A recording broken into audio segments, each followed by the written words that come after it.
and welcome back to Talk Tuesday. Going up on the Tuesday. So, I'm really excited for this video. Today on Talk Tuesday, we are going to continue a conversation that I kind of started in a previous video. If you saw the one about Donald Trump time traveling, I'm sure some of you didn't watch it because you thought it was gonna be some dumb thing, but that's actually a super interesting video and you guys should definitely watch it. I talked about this guy named John Titor who appeared in internet forums in the early 2000s. He was a time traveler, and you know what? Let me just go ahead and play that portion of the video so that you understand what I'm talking about. Okay, so now we have to talk about John Titor. In 2000, actually, there was a man named John Titor. I don't know if it's Titor, I don't know. John Titor showed up on internet forums back in 2000. And keep in mind, the internet's pretty fresh in 2000, so there weren't that many people online. And this was an actual thing that happened. There really was a guy named John who claimed to be a time traveler that was going around online forums and telling people about what was happening in 2036, which is the year that he came from. And after a little while, John completely disappeared from the internet and hasn't been heard from since. My goal is not to be believed. Perhaps I should let you all in on a little secret. No one likes you in the future. This time period is looked at as being full of lazy, self-centered, civically ignorant sheep. Perhaps you should be less concerned about me and more concerned about that. He also gave some predictions. One of them was a secret function that was on a computer, the IBM 5100. This was a new computer at the time, and he claimed that there was a secret function on it where anything could be translated to like any language. And he claimed that the company was keeping it under wraps to avoid competition finding it and basically stealing the idea. No one knew how to access it. People tried for a while, and then in 2004, once John had disappeared from the internet, the company IBM actually came forward and told everyone about this secret function and that it's been there the whole time. And then in one of his posts, he just randomly wrote the question, "Care to share with me how you solved the overheating problem on your space plane?" Space plane, very interesting. No one knew what he was talking about, and he basically was just like, well, wait and find out. And in 2003, as most of you probably know, the Columbia was a spaceship and they had 7 crew members, and the spaceship exploded due to overheating. Columbia began its descent back to Earth, and these are pictures of their last moments alive. Columbia's a beautiful ship. She's performing magnificently. GNC flight. Everything looked good to you. Control and rates and everything is nominal, right? Control's been stable. We have good trims. I don't see anything out of the ordinary. I've just lost 4 separate temperature transducers on the left side of the vehicle, hydraulic return temperatures. And Columbia, Houston, we see your tire pressure messages, and we did not copy Is it your last. instrumentation, Max? Flight Max those are also off zero low. Columbia, Houston, comm check.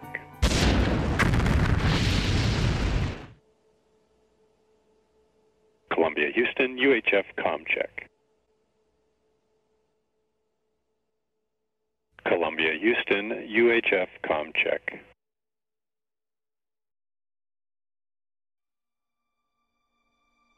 Columbia, Houston, UHF, comm check. Columbia, Houston, UHF, comm check. GC flight. Fly GC. Lock the doors. Copy.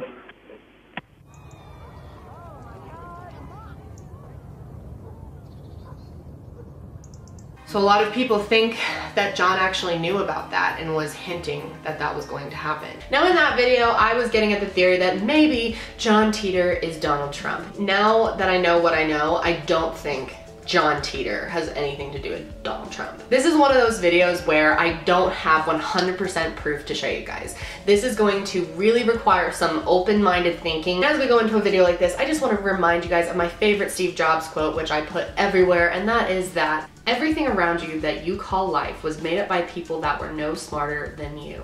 So, John Titor, okay? I want to say that most of my information came from a website, johntitor.com. The guy who runs it is amazing. He's really, really into it. I don't think it's been updated in a really long time, but I got all my information from him. He's like the John Titor super fan. Anyway, if you look on Wikipedia, they're gonna say John Titor is a fictional name that was going around on online forums and coming up with stuff, and it was a big giant hoax.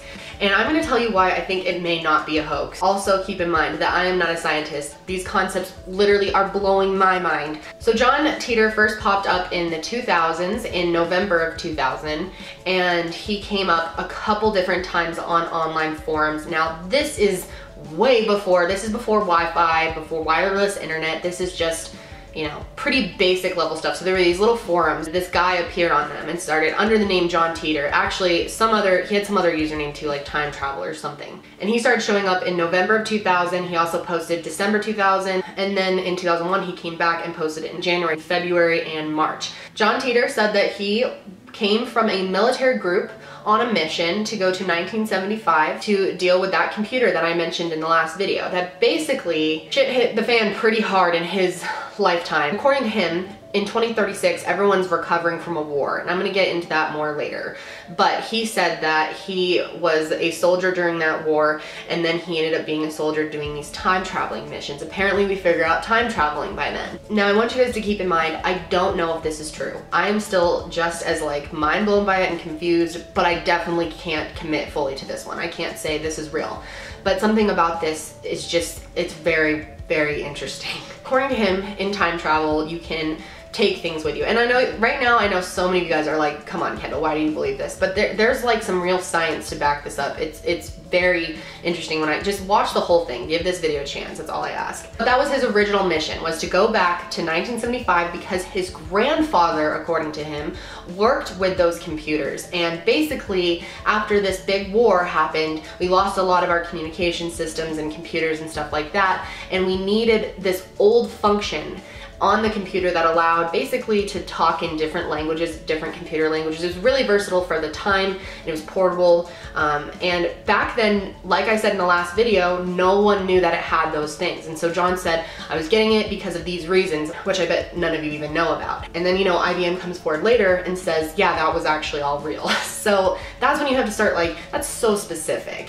And he was supposed to get this from his grandfather, and he said it was really common for like their military group to send people back in time who had relatives that they needed something from, because it's much easier to like get someone to believe that you're a time traveler if you're in their family and you know personal information about them and you can convince them I'm legitimate. So they sent him, and he said that something happened in 1975 that people now think he was hinting that something happened that stopped Y2K. And if you're old enough to remember, back in Y2K, when it turned from 1999 to 2000, people were freaking out. They thought everything was gonna go down, the calendars won't be able to work after that, and all this crazy stuff, all the computers will explode, like really bizarre things. On this very special upcoming New Year's Eve, thousands of Americans will be spending the night at the last place they might have expected. A record number of Americans will be hard at work. More than 800 companies have called in extra employees, more than 3 million in all. Even their bosses will be working the holiday. Almost everyone is preparing for the worst. Potential Y2K computer crashes top the list.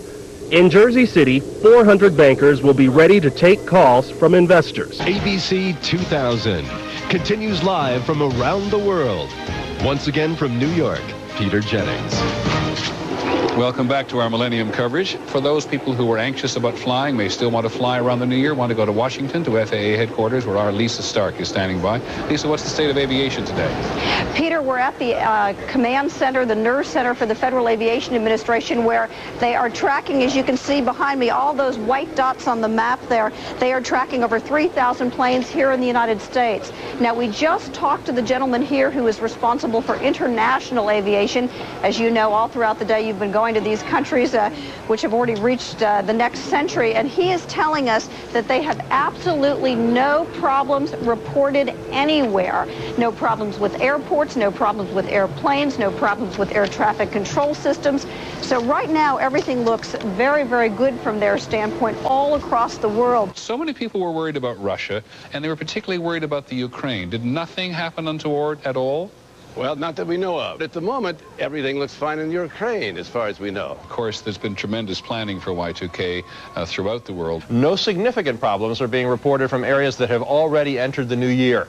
Midnight passed in Russia, and nuclear power plants there continued operating without a hitch. And the Y2K bug has had no effect on ATMs across Asia or in Australia or New Zealand. U.S. government officials say the Y2K news is good here, too. No domestic systems are showing signs of trouble.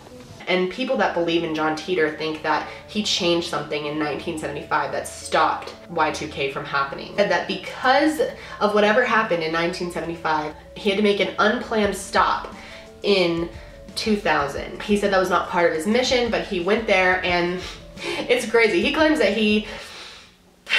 It's just so, I feel like insane trying to explain this, you guys. Sometimes I'm like, what is my life? He said basically that he showed up at he went to his parents' house when he landed, and I think it was a little before 2000, because he didn't start posting till 2000, but I believe he came around the time he was born, which is 1998. I mean, no one knows how long he had been there or anything like that. It sounds like he moved in with his family. He was able to convince them, it's me, I'm from the future, and then stay with his parents for that period of time, and also with his child self, his baby self. Now, this is all just really interesting to think about, but if it's true, that means that we are currently living on a timeline that was altered in 1975 by a time traveler. Before I get into all the things that John predicted, what he got wrong, what he got right, what he said the future was like, I will tell you all that stuff after this, but first, I want to get really deep and get you thinking about time travel. Now, we're going to talk about parallel universes and black holes, and it's going to get complicated. So put your thinking caps on, okay? Thinking caps on right now. John Titor gave such detailed information about time travel. He was willing to answer any and all questions about anything. Actually, the only thing he didn't want to do, he wouldn't talk about specific people. He wouldn't talk about natural disasters because he called them death by probability, and there's really no way to predict them or tell you anything about them. And then the other thing was he didn't want to tell anyone anything that they could profit off of. So he wouldn't tell them like sports game result, lottery ticket numbers, or horse race competition. He refused to do anything like that, and he'd actually get mad when people would ask, as it just showed the big egos that people in this generation have. So he said his time machine was about 500 pounds. It could fit in about a suitcase, that's how big it was, and you couldn't pick it up by yourself, so it had to be moved by car. So you would time travel in a car. It's like Back to the Future, the DeLorean.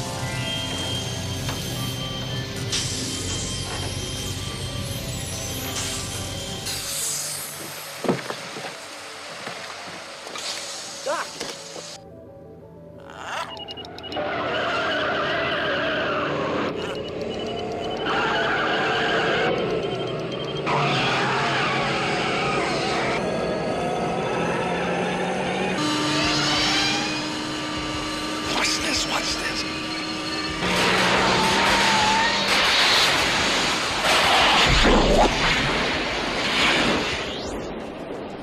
He literally posted diagrams of this, pictures of it, and people have posted rewards, like a lot of money for anyone who can figure out what these designs are, if they were taken from something else, stolen from somewhere. Over the years, no one has been able to find the original source of that picture. And all this stuff is really detailed, and like people who are mathematical geniuses have looked at a lot of this stuff and say his work and his information is so accurate. He basically said that the time machine was 2 mini black holes called micro singularities. He said if you eject electrons onto them and alter their spin, it creates a gravity field that allows you to move back and forth. Now, he said that there was a 1 to 2% difference in the world. I'm gonna talk about the Mandela effect because that is something that over the years people have said, oh, everyone thought it was Berenstain Bears, it's actually Berenstain, but why do we all remember it that way? You know, that's the major example. I have videos on it. If you're not familiar with the Mandela effect, you should watch it. And also Deja vu. This is all tying into the same type of stuff. Basically what John Titor said is that time travel isn't time travel as we think. We as humans picture our world as this linear line of time that moves forward. And then we always picture time travel as like, oh, you get in a machine and you can move back and forth on that. And he said, no, that's not how it works at all. It's actually really tapping into parallel universes. So if you have not seen Interstellar, first of all, you need to see it. It is such a good movie. It is hard to understand, but if you really put your thinking cap on and watch the movie, it'll help you understand this so much more. Basically, in Interstellar, they're time traveling, and they're time traveling through black holes. Now, scientists have been really coming forward recently saying that they think that this is actually how time travel would work. And John basically described multiple universes like standing in a fun house, and you have, you look to your right and you see a bunch of versions of yourself because it's reflecting over and over. You look to your left, you see a bunch of versions of yourself, it's reflecting over and over.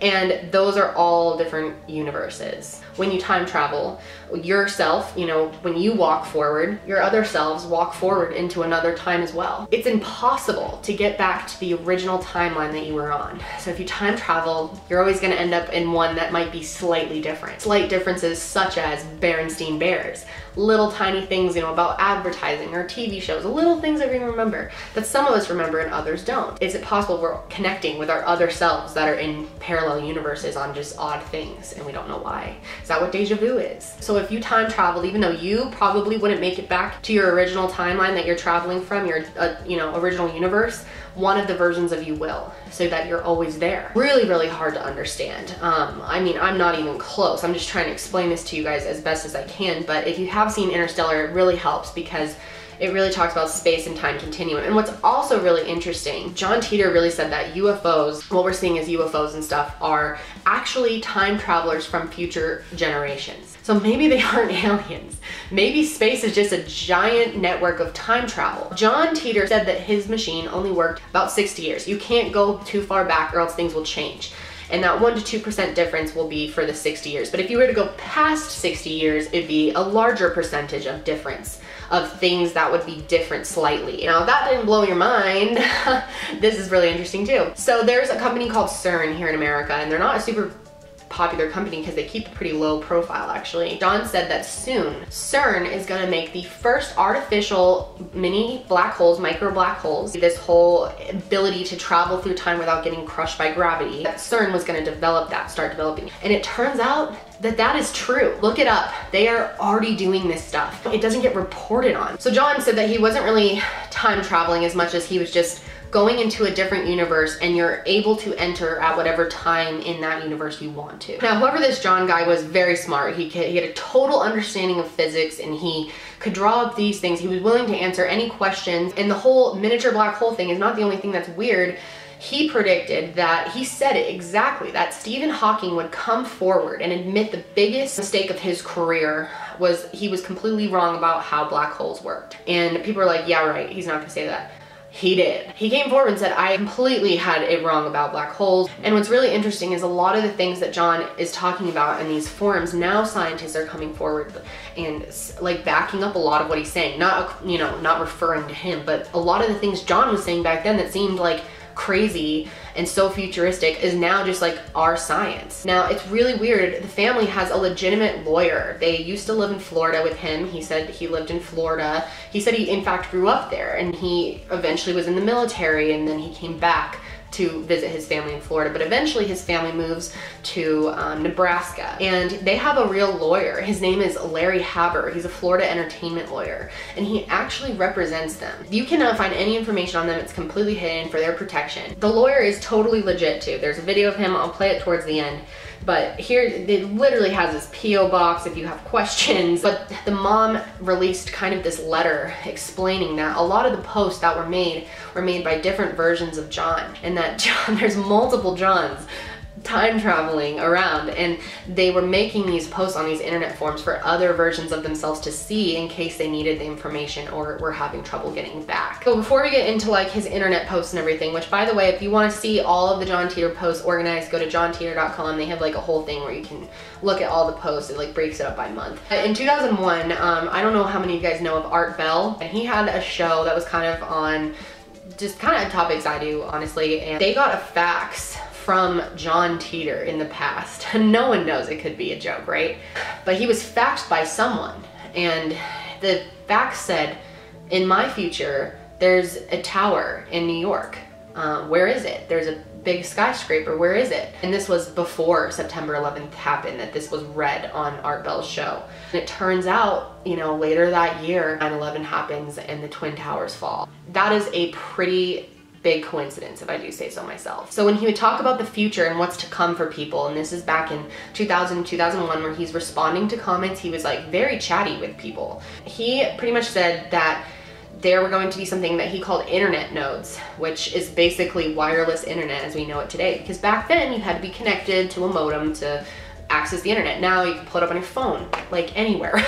My phone was working in the mountains last week. I mean, it's crazy. Back then people thought it was crazy. People that were on this forum, like they weren't even thinking that at this point. That's how old this is. And then wireless internet came out. He predicted and explained how all of that would work very accurately. Now, I do want to say that a lot of people think that the whole John Titor thing is a hoax. It has been written off so many times because a lot of his predictions weren't true.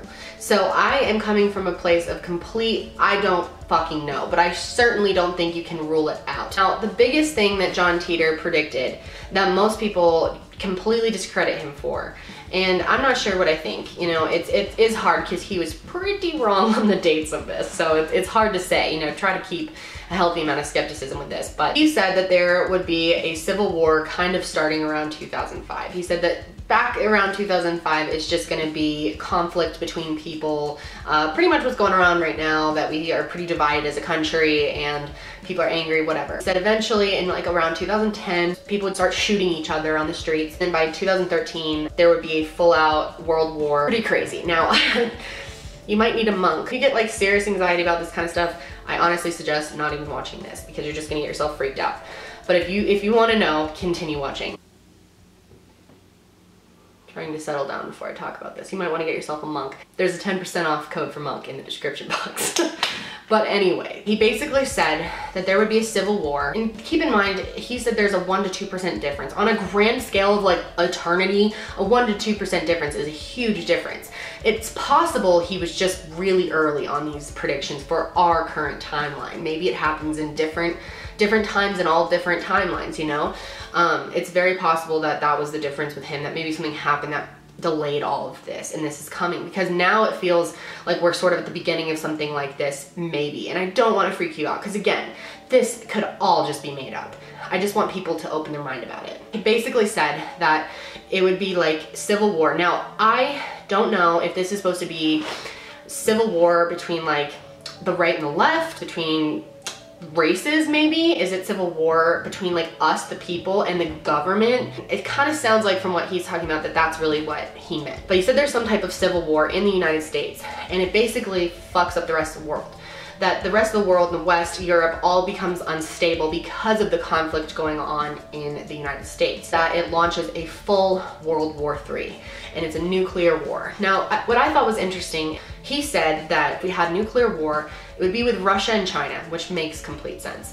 And he actually said that Russia, according to him, Russia was an ally for whatever side he's on. But apparently these nuclear weapons aren't quite as destructive as the current ones that we have. Maybe the ones in the future that he's talking about are really specific and they hit cities and can take out an entire city, but a 10-mile radius outside of the city would not be affected. It wouldn't be nearly as bad as we thought, although it would be terrible. And we really don't want nuclear war. And he said 3 billion people would die from this war, which is just insane. What I thought was really interesting is he said he was living in a time where after the war was over and people are going through a recovery time and that everything changed, and that on a grand scale of humanity, the nuclear war was the best thing to ever happen to people because it changed everything. It like basically was a revolution. And John said that by then there's kind of like a militia in the United States where everyone's part of it. Like in Israel, a lot of people don't know that pretty much I think all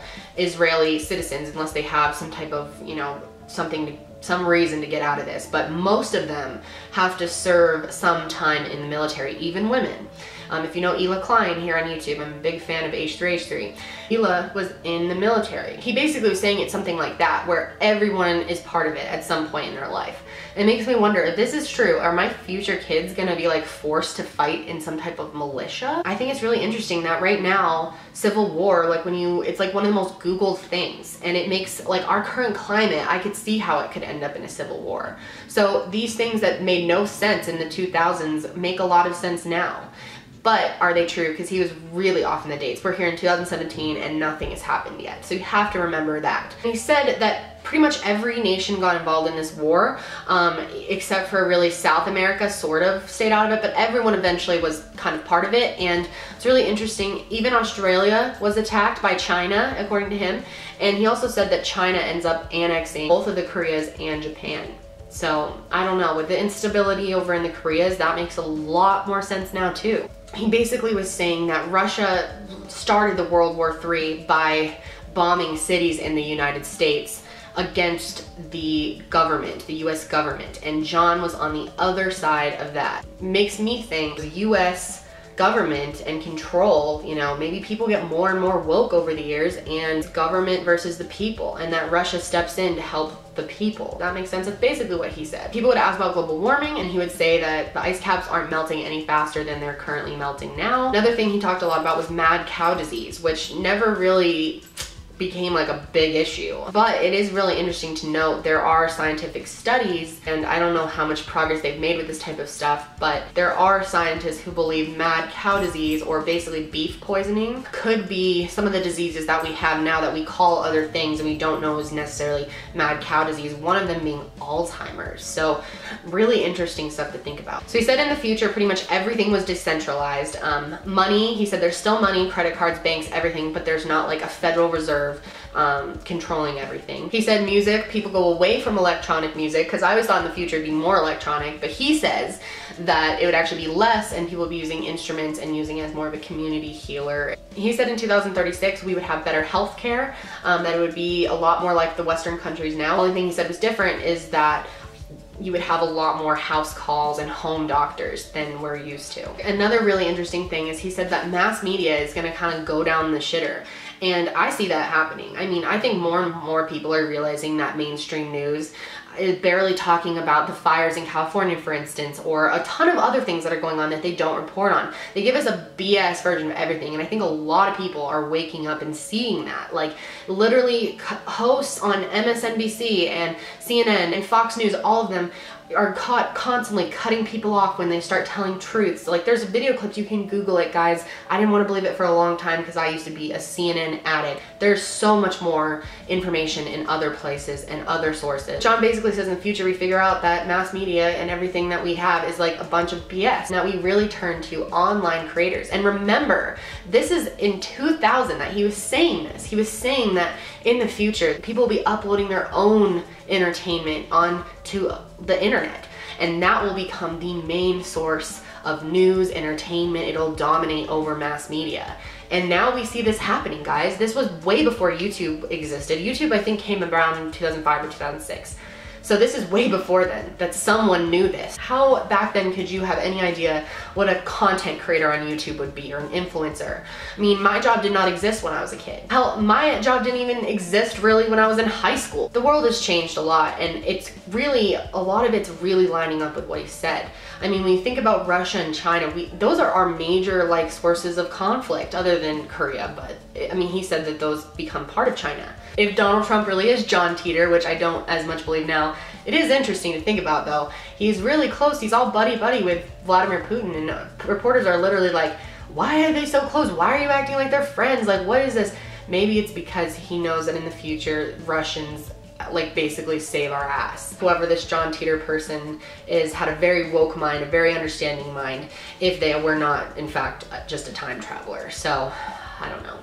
I'm pretty floored by all this information. I'm surprised more people don't know about this. So in that letter, John's mom was saying that there was multiple Johns that are time traveling, that are coming in and out all the time.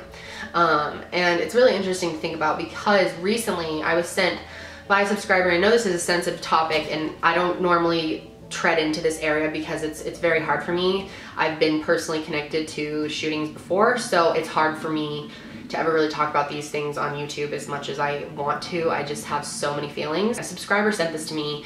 It is a 4chan chat from this year, back in September. But basically, it was someone warning that there was gonna be a false flag operation, which if you don't know, a false flag is some type of incident that is carried out by the government, or like an inside job to initiate policy change or to get us to support a war or something like that. Someone named John on the 4chan forums was warning random people to stay out of Vegas because there would be a shooting.